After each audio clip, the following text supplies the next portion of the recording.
Hey guys, so in today's video, I'm going to go ahead and show you guys how you guys can use Snapchat on a laptop. Now, as we all know, there is a Snapchat web app that you can actually go ahead and use, but let's just say that you don't have a phone because you won't need a phone in order to actually access the Snapchat website. So let's say you don't have a phone, there's an alternative way that you can go ahead and use Snapchat on a laptop. So let's just go ahead and get right in on how you can go ahead and do it. So you're going to want to head over to BlueStacks.com, and I will have a link to that in the description. You guys can go ahead and download it, but essentially you're going to want to go ahead and download BlueStacks 5 right here where my cursor's at. So once you go ahead and do that, guys, you should be able to get this BlueStacks right here, and it should pretty much mimic an Android phone. And basically it's just going to work as an Android emulation, right? So once you go ahead and do that, go ahead and head over to the Play Store and make sure you guys go ahead and type in Snapchat.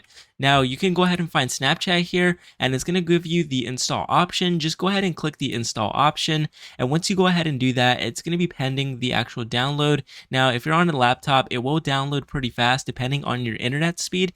As you guys can see right there, actually downloaded pretty quick. So all we have to do now is open the application, and it says right here graphic settings need to be adjusted. Just go ahead and do it later, and it's going to open up Snapchat right here, and then here you can actually go ahead and log in if you have a pre-existing account, or you can actually go ahead and sign up with one. Just deny whatever and then create a Snapchat account from here, and then from here you can pretty much go ahead and access Snapchat on an Android emulation. So it's pretty cool, guys. That's an alternative way you can actually go ahead and do that. It's super simple, guys. It's super easy to do, guys, but hopefully you found this video helpful, and make sure you guys please leave a like on this video, subscribe to the channel, and I'll go ahead and see you guys until next time.